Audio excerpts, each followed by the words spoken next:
Bismillahirrahmanirrahim.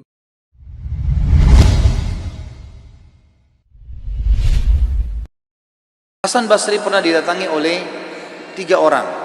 Hasan Basri seorang ulama tabi'in yang tadi juga saya sudah sebutkan kisahnya di awal pertemuan kita. Beliau pernah kedatangan 3 orang. 3 orang ini minta nasihat, karena selalu dia nasihatin orang. Hasan Basri terkenal kalau bicara teman-teman surga, neraka, kematian, nasihatnya selalu berkisar di situ. Jadi orang merasa imannya bertambah. Ringkas cerita, datang 3 orang ke rumahnya. Yang satu mengatakan, wahai imam, saya sudah lama menikah tidak punya anak. Saya sama istri saya, dibawa istrinya sama dia, udah lama berobat, sudah 10 tahun menikah nggak punya anak, dan sudah berobat sana sini sama tabib tidak sembuh-sembuh. Apa saran anda? Sudah ikhtiar, kata Hasan Basri, perbanyak istighfar. Bukan baca ya, perbanyak istighfar. Orang ini pergi. Kemudian masuk orang kedua. Hai imam, saya sudah lama sakit, di perut saya ini ada penyakit, sakit. Kalau sakit itu luar biasa, sudah berobat sana sini nggak pernah sembuh. Sudah ikhtiar, apa saran anda? Kata Hasan Basri, perbanyak istighfar. Lalu yang ketiga mengatakan, masuk orang yang ketiga, wahai imam, saya sudah lama bekerja keras, tidak pernah kaya seperti fulan. Ditunjuk orang kaya di kampung itu. Maka saran anda apa? Dia bilang perbanyak istighfar, perbanyak istighfar. Maka pada saat itu teman-teman sekalian, waktu sudah pulang semua, istri Hasan Basri tanya, kenapa tadi 3 orang ini pulang semua? Ada beberapa athar menyebutkan murid-muridnya yang bertanya, gitu kan? Kenapa anda cuma mengatakan istighfar? Kenapa anda tidak pandu mereka? Mungkin yang satu butuh modal, yang satu butuh tabib, dokter, satu butuh obat mungkin. Kata dia, tidakkah kalian sudah dengar kalau mereka sudah ikhtiar, tinggal ada penghambatnya nih, dan penghambatnya adalah dosa-dosa mereka. Dan Allah sudah berfirman dalam surah Nuh, surah nomor 71 ayat 10 sampai 12. A'udzubillahi minasyaitonirrajim. Nabi Nuh berkata kepada kaumnya, faqultu astaghfiru rabbakum innahu kana ghaffara. Aku berkata kepada mereka, Nabi Nuh berkata kepada kaumnya, istighfarlah kalian, mohon ampunlah pada Tuhan kalian, karena dia maha pengampun, dia suka kalau kalian tobat tuh. Ayat 10, ayat 11-nya, yursilis sama alaikum midrara. Mereka atau pasti Allah akan turunkan dari langit hujan yang lebat. Dan kita tahu hujan adalah sumber kehidupan manusia. Makna letterletnya, makna tadabburnya adalah, makna tafsirnya, dia akan turunkan dari langit rezeki-rezeki yang midrar. Midrar itu bertubi-tubi.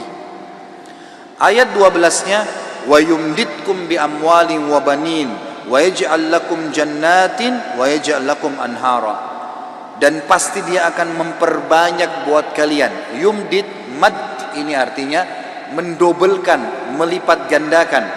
Dan pasti dia akan melipat gandakan, menambahkan buat kalian keturunan, harta-harta, amwal dan keturunan, serta dia akan melebatkan kebun-kebun kalian dan akan memperbanyak ya sungai-sungai kalian, sumber air kalian.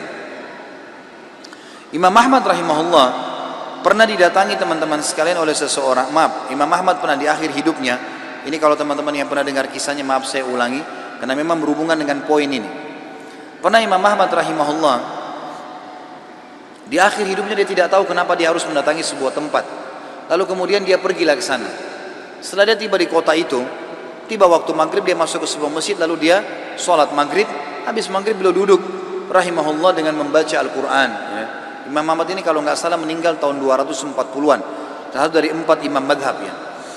Imam Ahmad rahimahullah masuk ke masjid, kemudian beliau duduk sholat maghrib, duduk mengaji sampai isya. Beliau sholat isya berjamaah karena tidak tahu kenapa datang ke kota itu. Lalu kemudian beliau ingin istirahat. Habis sholat ba'diyah isya, orang-orang semua pada bubar, Imam Ahmad ke sudut masjid, lalu dia baring. Marbot masjidnya datang, tanya, wahai imam, wahai syekh. Syekh ini dalam bahasa Arab bisa berarti orang tua, orang kaya, atau orang pintar ya. Bisa 3 artinya. Kebetulan Imam Ahmad dipanggil syekh di sini maksudnya adalah orang tua. hai syekh, hai orang tua gitu ya. Kenapa anda di sini? Kata Imam Ahmad, saya mau istirahat, saya musafir, nggak ada kenalan. Kata dia, tidak bisa di masjid, anda harus keluar dari masjid. Lalu kemudian disuruh keluar. Kata Imam Ahmad, saya didorong-dorong dari masjid, keluar dari masjid. Begitu keluar dari masjid, marbot masjidnya kunci masjid. Kemudian Imam Ahmad lihat dia sudah pergi, Imam Ahmad baring di teras masjid. Marbotnya kembali lagi. Lalu mengatakan, wahai syekh, ngapain di sini? Dia bilang seperti saya bilang, saya musafir, saya butuh istirahat. Ya. Kata marbotnya, nggak bisa. Ini masjid, peraturan nggak boleh duduk di sini. Lalu kemudian didorong-dorong Imam Ahmad sampai ke jalanan. Di sebelah masjid ada satu orang penjual roti. Penjual roti ini lihat kejadian tersebut, lalu dia mengatakan, hai syekh, dipanggil Imam Ahmad, orang tua gitu ya, kesinilah, ada tempat saya. Datanglah dia, Imam Ahmad. Lalu Imam Ahmad berkata, orang itu berkata, ini tempat saya usaha jual roti. Di belakang saya jual roti ini ada kamar saya biasa istirahat. Rumah saya tidak jauh dari sini, anda boleh istirahat. Besok pagi anda boleh pergi. Dia bilang baik, jazakallah khair. Imam Ahmad duduk. Imam Ahmad ini karena zaman dulu nggak ada foto, orang nggak tahu wajahnya orang, cuma kenal nama. Nggak kita sekarang bisa lihat fotonya, bisa tahu orangnya gitu. Imam Ahmad bilang ada satu kegiatan orang ini yang unik.